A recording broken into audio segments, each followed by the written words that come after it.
बिस्मिल्लाहिर्रहमानिर्रहीम। This is me Fawad Ahmed और आज हमारा जो लेक्चर है वो एंटाई डायरेटिक हार्मोन पे कि एंटाई डायरेटिक हार्मोन प्रोड्यूस कहाँ पे होते हैं, ये रिलीज कहाँ पे होते हैं, बॉडी किस कंडीशन में होती है कि एंटाई डायरेटिक हार्मोन स्टिमुलेट होते हैं और इनका एक्शन क्या होता है। तो हमने प्रीवियस लेक्चर्स में हमने हाइपोथैलेमस और पिट्यूटरी ग्लैंड बड़े डिटेल के साथ डिस्कस किए थे। हमने उनमें डिफरेंट न्यूक्लियस के डिफरेंट हार्मोन्स पढ़े थे और न्यूक्लियस का बताया था कि जब सेंट्रल नर्वस सिस्टम में यानी सीएनएस में डिफरेंट सेल बॉडीज आपस में मिलते हैं तो एक पीस सा बनाते हैं जिसे हम न्यूक्लियाई और न्यूक्लियस कहते हैं। तो यहाँ पे इस हाइपोथैलेमस में हमारे पास एक न्यूक्लियस होता है जिसे हम सुप्राऑप्टिक न्यूक्लियस का नाम देते हैं और इसी सेल बॉडी में एडीएच हार्मोन प्रोड्यूस हो रहा होता है और इनका जो एक्सॉन्स होते हैं यानी इस न्यूरॉन का जो एक्सॉन होता है, इस एक्सॉन के जरिए ये ADH hormone posterior pituitary gland में आते हैं और वहां पे एक्सॉन टर्मिनल्स या साइनेप्टिक वेसिकल्स में स्टोर होते हैं। तो यहाँ पे क्या होता है कि फिर यहाँ से ये क्या होते हैं अपने टारगेट सेल तक पहुंचते हैं। लेकिन इस डायग्राम पे आने से पहले हमें ये नॉलेज होनी चाहिए कि बॉडी किस कंडीशन में होती है कि एडीएच हार्मोन रिलीज होता है। तो जब हमारे पास हमारा ब्लड वॉल्यूम गिरता है यानी ब्लड वॉल्यूम डिक्रीज होता है तो क्या होता है कि हमारा ब्लड प्रेशर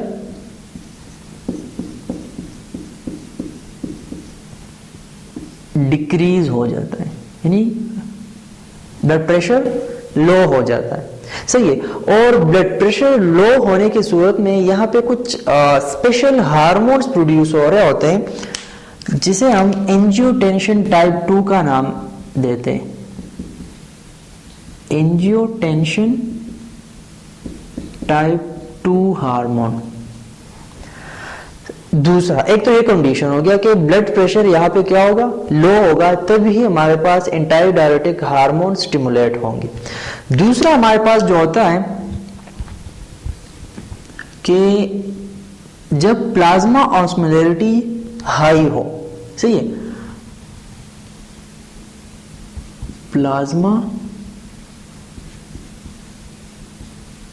ऑस्मोलैरिटी जब क्या हो, हाई हो। प्लाज्मा ऑस्मोलैरिटी पे हमने बात की थी कि प्लाज्मा ऑस्मोलैरिटी हमारे पास दो चीजों पे डिपेंड कर रहा होता है। एक प्लाज्मा में सिल्यूट्स लेवल यानी जितने प्रोटीन और इलेक्ट्रोलाइट्स होते हैं उनका लेवल और दूसरा प्लाज्मा में वाटर। सही।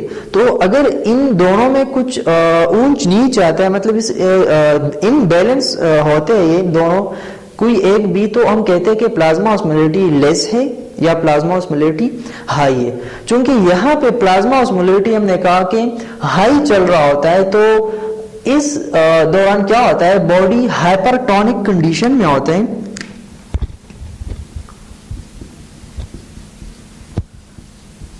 हाइपरटोनिक कंडीशन में होते हैं और हमारे पास जो वाटर होता है यानी H2O वो क्या होता है, उसका वॉल्यूम बहुत कम हो जाता है और उसके मुकाबले में जो सिल्यूट्स होते हैं वो हाई कंसंट्रेशन में होते हैं।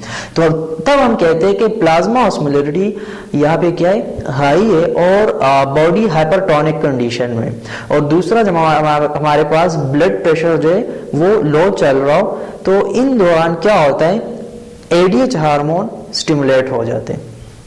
लेकिन ये स्टिमुलेट कैसे होंगे, हाइपोथैलेमस के सराउंडिंग में कुछ स्पेशलाइज्ड रिसेप्टर्स होते हैं जिसे हम ऑस्मो रिसेप्टर्स का नाम देते हैं।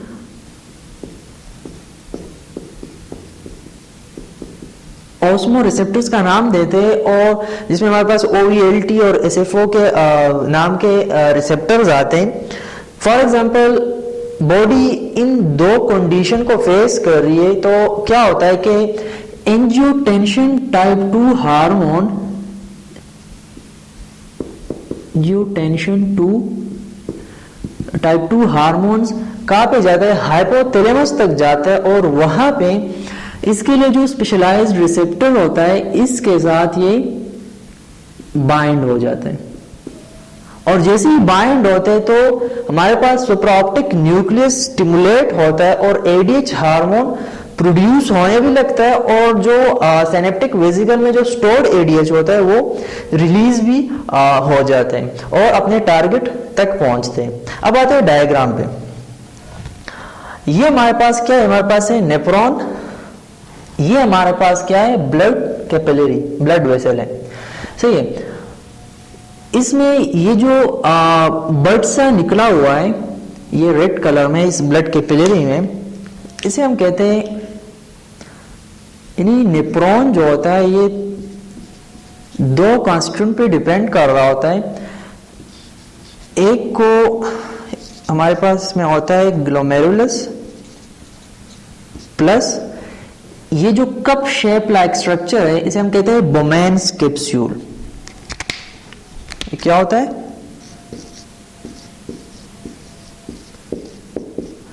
बोमेन्स कैप्सूल, और इन दोनों को कंबाइनली हम नाम देते हैं रिनोल कार्पसल, रिनोल कार्पसल। दूसरा जो होता है, नेफ्रॉन के अपने ही पार्ट्स होते हैं, इसमें हमारे पास आते हैं प्रॉक्सिमल कन्वोल्यूटिव ट्यूब्यूल, यानी ये हमारे पास क्या है,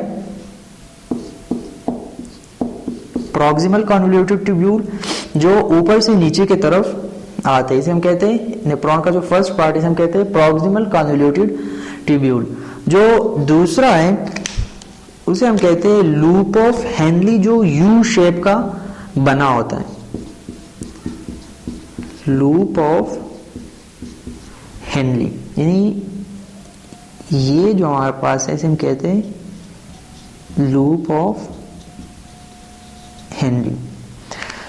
जो थर्ड पार्ट है उसे हम नाम देते हैं डिस्टल कन्वोल्यूटेड ट्यूब्यूल, जो नीचे से ऊपर की तरफ जाता है, इसे हम नाम देते हैं डिस्टल कन्वोल्यूटेड ट्यूब्यूल, सही है।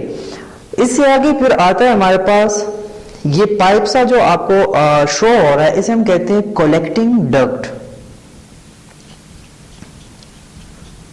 जिसमें हमारे पास क्या होता है, यूरिन कुछ देर के लिए यहाँ पे क्या होता है, कलेक्ट होता है और फिर आगे की तरफ जाता है। इस कलेक्टिंग डक्ट के सराउंडिंग में कुछ स्पेशलाइज्ड सेल्स होते हैं जिन्हें हम प्रिंसिपल सेल्स का नाम देते हैं। तो इसमें जो स्क्वायर सा ये बना हुआ है इस कलेक्टिंग डक्ट के बिल्कुल साथ ही इसके सराउंडिंग में इसी तरह बहुत सारे सेल्स होते हैं और उन्हें हम नाम देते हैं प्रिंसिपल सेल, सही है। तो क्या होता है कि जब एडीएच हार्मोन यानी जब बॉडी इन दो कंडीशन में होती है और यहां से ये रिसेप्टर जब इस कंडीशन बॉडी इन चेंजेस को सेंस करते हैं तो हाइपोथैलेमस में सुप्राऑप्टिक न्यूक्लियस स्टिमुलेट होता है और वहां से एडीएच हार्मोन की सिक्रीशन स्टार्ट होने लगती है, सही है। और एडीएच हार्मोन आते आते इस प्रिंसिपल सेल तक पहुंच जाता है, सही है, जो कलेक्टिंग डक्ट के सराउंडिंग में होते हैं। और इस प्रिंसिपल सेल के सेल मेम्ब्रेन पे इस एडीएच के लिए भी स्पेशलाइज्ड रिसेप्टर्स होते हैं इसके सेल मेम्ब्रेन पे, जिसे हम V2 का नाम देते हैं। देखिए एडीएच को हम वेसोप्रेशन का नाम भी देते हैं, तो इसलिए यहाँ पे क्या है, यहाँ पे इस रिसेप्टर को हम नाम देते हैं वेसोप्रेशन टाइप 2 रिसेप्टर। तो जब एडीएच हार्मोन यहां तक पहुंचता है तो इस प्रिंसिपल के सेल मेम्ब्रेन पे जो रिसेप्टर होता है जिसे V2 कहा जाता है, इस V2 के साथ ये बाइंड हो जाते हैं और बाइंड होते ही हम कहते हैं कि यहाँ पे पिछले लेक्चर्स में हमने रिसेप्टर पाथवेज पढ़े थे, तो इसीलिए पढ़े थे कि यहाँ पे ज्यादा कंफ्यूजन ना हो।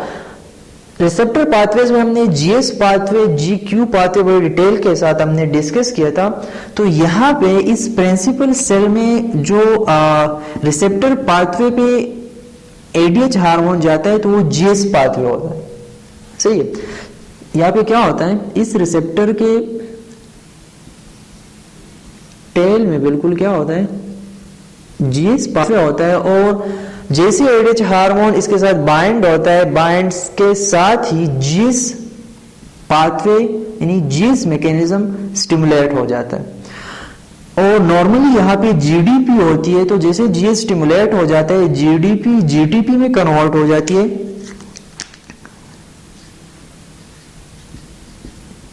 और इस जीएस के साथ जीटीपी में बाइंड होके आगे की तरफ जाते हैं। और यहाँ पे क्या होता है कि ये जीएस जीटीपी के साथ ये इंफॉर्मेशन लेके सेकंड मैसेंजर सिस्टम में एंटर होते हैं, और यहाँ पे जीएस पाथवे में जो सेकंड मैसेंजर रिसेप्टर्स होते हैं इनको हम नाम देते हैं एडिनाइलेट साइक्लेज, और ये जीएस जीटीपी के साथ इसके साथ एडिनाइलेट साइक्लेज के साथ बाइंड हो जाता है। जैसे ही बाइंड होता है यहाँ पे एक एंजाइम होता है इस एडिनाइलेट साइक्लेज के साथ जीटी फेजेस, पिछले लेक्चर में हमने पढ़ा था। तो क्या होता है, जीटी फेजेस जीटीपी को दोबारा से जीडीपी में कन्वर्ट करता है, और हमारे पास क्या होता है कि एटीपी जो सेल की अपनी एनर्जी होती है, एटीपी साइक्लिक एएमपी में कन्वर्ट हो जाता है, और साइक्लिक एएमपी क्या करवाता है, प्रोटीन काइनेजेस स्टिमुलेट कर देते हैं। जैसे प्रोटीन काइनेज स्टिमुलेट होते हैं तो हमारे पास फॉस्फोराइलेशन प्रोसेसेस स्टार्ट होने लगते हैं, और इस सेल का जो न्यूक्लियस होता है यहाँ पे क्या होता है कि ये फुली एक्टिव हो जाते हैं, और फॉस्फोराइलेशन के दौरान यहाँ पे क्या होता है कि कुछ प्रोटीन्स, कुछ वेसिकल्स में पैक्ड प्रोटीन्स यहाँ पे बन जाते हैं। यहाँ पे क्या होता है,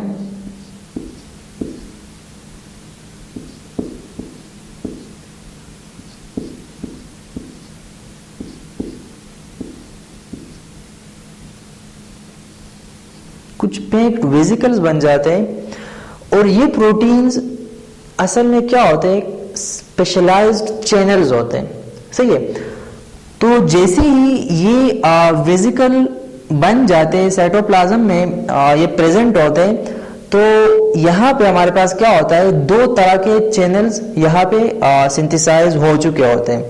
एक को हम नाम देते हैं एक्वापोरिन 2, और दूसरे को हम नाम देते हैं एक्वापोरिन 3 और 4, सही है। अब यहाँ पे जो है ये जो ब्लैक चैनल्स हैं,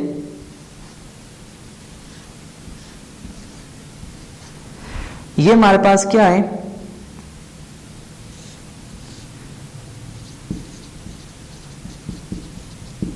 एक्वापोरिन 2, सही है। और जो एक्वापोरिन 3 और 4 होते हैं ये हमेशा के लिए इसी सेल मेम्ब्रेन में होते हैं, और ये ओपन होते हैं, हमेशा ओपन ही होंगे, सही है। तो यहां पे जो इसको रिमूव करते हैं, तो यहां पे जो एक्वापोरिन 3 और 4 टाइप के चैनल्स होते हैं, जो ब्लू कलर में शो कर रहा हूं, इन्हें हम नाम देते हैं एक्वापोरिन 3 एंड एक्वापोरिन 4। तो ये हमेशा के लिए ओपन होते हैं। तो इस वेसिकल से दो तरह के चैनल्स बाहर आते हैं, कुछ यहाँ जो कलेक्टिंग डक्ट और इस प्रिंसिपल सेल का जो सेल मेम्ब्रेन होता है कलेक्टिंग डक्ट के साइड पे, कुछ यहाँ भी फ्यूज हो जाते हैं इस सेल मेम्ब्रेन पे, सही है, जिसे हम एक्वापोरिन 2 का नाम देते हैं। और कुछ स्पेशलाइज्ड चैनल्स यहाँ पे ये फ्यूज हो जाते हैं, जिसे हम एक्वापोरिन 3 और 4 का नाम देते हैं, सही है। तो इस कलेक्टिंग डक्ट में हमारे पास क्या होगा, वाटर होगा, सही है, वाटर मॉलिक्यूल्स यहाँ पे होते हैं, तो जैसे यहाँ पे चैनल्स फ्यूज होते हैं, तो ये चैनल्स बने इसलिए होते हैं कि यहाँ से इस कलेक्टिंग डक्ट से वाटर मॉलिक्यूल्स को अपनी तरफ ये खींचते हैं और प्रिंसिपल सेल के अंदर एंडोसाइटोस कर अपनी तरफ अंदर की तरफ लाते हैं। सही है। तो ये H2O molecules in aquaporin 2 channel के जरिए प्रिंसिपल सेल के अंदर जाते हैं। तो जैसे ही वाटर मॉलिक्यूल्स यहां पे आते हैं, तो इस प्रिंसिपल सेल का जो अंदर क्या होता है, वाटर वॉल्यूम जो है, यानी जो प्रेशर होता है, वो वाटर वॉल्यूम हमारे पास क्या होता है, इंक्रीज हो जाता है। जैसे वाटर वॉल्यूम इंक्रीज होता है तो इन्हीं एक्वापोरिन 3 और 4 के जरिए ये वापस निकलते हैं। ये वाटर मॉलिक्यूल्स क्या होते हैं, इन एक्वापोरिन 3 और 4 के जरिए वापस बाहर की तरफ जाते हैं, लेकिन कलेक्टिंग डक्ट में तो नहीं जा सकते। यहां पे जो ब्लड कैपिलरी ब्लड वेजल्स होते हैं, ये इनकी तरफ जाते हैं और हमारे प्लाज्मा में, यानी हमारे ब्लड वेसल में जो देखें, एक्वापोरिन 3-4 ने क्या किया, एक्वापोरिन 2 ने क्या किया, इन चैनल्स के जरिए कलेक्टिंग डक्ट से H2O मॉलिक्यूल को प्रिंसिपल सेल के अंदर एंडोसाइटोस किया। जब यहाँ पे वॉल्यूम बढ़ा तो यही वाटर मॉलिक्यूल एक्वापोरिन 3 और 4 के जरिए बाहर की तरफ इन मॉलिक्यूल्स को, इन वाटर को लेके गए। और कहाँ पे ये गए, जो हमारा ब्लड वेसल होता है, ब्लड के अंदर ये शामिल हो गए। सही। अब बॉडी किस कंडीशन में थी, हमारा ब्लड प्रेशर लो चल रहा था, मतलब हमारा ब्लड वॉल्यूम गिर चुका था। सही है। तो जैसे वाटर मॉलिक्यूल यहां पे आते हैं, इस ब्लड वेसल में जाते हैं, तो क्या होता है, हमारा ब्लड वॉल्यूम जो होता है वो क्या हो जाता है, इंक्रीज हो जाता है। और जैसे ही ब्लड वॉल्यूम इंक्रीज होता है इस वाटर की वजह से, तो हमारा ब्लड प्रेशर क्या हो जाता है, इंक्रीज हो जाता है। तो एक प्रॉब्लम एडीएच ने फिक्स कर दिया। सही है, कि वाटर मॉलिक्यूल्स को इस मैकेनिज्म के जरिए वापस ब्लड वेसल में लाए और हमारा ब्लड वॉल्यूम बढ़ा और ब्लड प्रेशर इंक्रीज हो गया। लेकिन यहां पे एक और प्रॉब्लम बन जाता है, बॉडी आइसोटोनिक कंडीशन में जाने लगती है, यानी जो सॉल्यूट्स लेवल होता है प्लाज्मा में और जो हमारे पास वाटर लेवल होता है, ये तकरीबन इक्वल हो जाते हैं, जो कि हमारे लिए प्रॉब्लम बन सकता है। यानी यहाँ पे इजीली इस ब्लड वेसल, यानी यहाँ पे जो ऑस्मोटिक प्रेशर होता है वो क्या होता है कि जितने भी मॉलिक्यूल्स इंटरस्टिशियल में होते हैं या सेल्स के अंदर होते हैं, ये इजीली यहाँ पे इस ब्लड वेसल में आ सकते हैं, जो कि डिफरेंट क्या होता है, नॉर्मेलिटीज, डिफरेंट डिसऑर्डर्स ये कर सकता है। सही है। तो इस प्रॉब्लम को फिक्स करने के लिए भी एडीएच यहाँ पे अपना रोल प्ले कर रहा होता है। इस ब्लड कैपिलरी के सरफेस पे यहाँ पे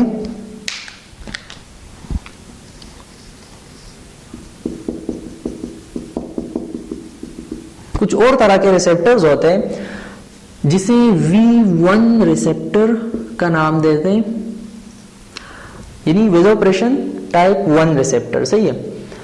तो जैसे ही यहाँ पे ये सिचुएशन आता है तो एडीएच क्या करवाता है, एडीएच हार्मोन आता है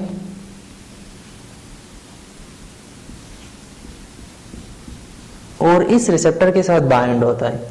जैसे ही बाइंड होता है तो यहाँ पे जो चल रहा होता है, यहाँ पे हमारे पास GQ पाथवे, वहां पे प्रिंसिपल सेल में GS पाथवे स्टिमुलेट हो रहा था, यानी GS मैकेनिज्म वहां पे स्टिमुलेट हो रहा था, यहाँ पे GQ पाथवे स्टिमुलेट हो रहा है। सही है। और GQ पाथवे जैसे स्टिमुलेट होता है, वही प्रोसेस होता है GDP GTP में कन्वर्ट हो जाता है, लेकिन वहां पे सेकेंड मैसेंजर सिस्टम फोस्फोलाइपेज वहां पे होता है। सही है। तो वो सारा प्रोसेस हो के यहाँ पे हमारे पास क्या होता है, ये कैल्शियम रिलीज कर देते, सिक्रीट कर देते, यानी कैल्शियम सिक्रीशन यहाँ पे हाइपर होती है, जिसकी वजह से यहाँ पे जो स्मूथ मसल्स होते हैं वो क्या कर जाते हैं, वो कॉन्स्ट्रैक्ट हो जाते हैं। सही है। यानी हम कहते हैं कि वेजो कॉन्स्ट्रक्शन हो जाता है। तो वेजो कॉन्स्ट्रिक्शन जब होता है तो इस ब्लड वेसल का जो डायमीटर होता है वो कम पड़ जाता है, सही है।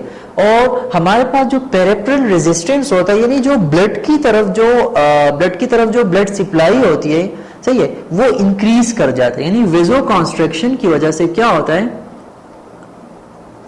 पेरिफेरल रेजिस्टेंस बढ़ता है, और पेरिफेरल रेजिस्टेंस के बढ़ने की वजह से क्या होता है, हमारे पास ब्लड प्रेशर बढ़ जाता है, सही है। तो दो तरीकों से एडीएच जो अपना रोल प्ले कर रहा है, एक इस V1 रिसेप्टर के जरिए यहाँ पे एंटर हो रहा है, और दूसरा जो कलेक्टिंग डक्ट के सराउंडिंग में जो प्रिंसिपल सेल्स होते हैं वहां पे V2 रिसेप्टर के जरिए अपने एक्शंस परफॉर्म करते हैं, और इन वाटर मॉलिक्यूल्स को कलेक्टिंग डक्ट से अगेन कलेक्ट करके ब्लड वेसल की तरफ ले जाते हैं, सही है। तो ये था हमारे पास एंटी डायरेटिक हार्मोन का मैकेनिज्म, और इंशाल्लाह नेक्स्ट लेक्चर में हम ऑक्सीटोसिन हार्मोन के बारे में पढ़ेंगे। Thank you.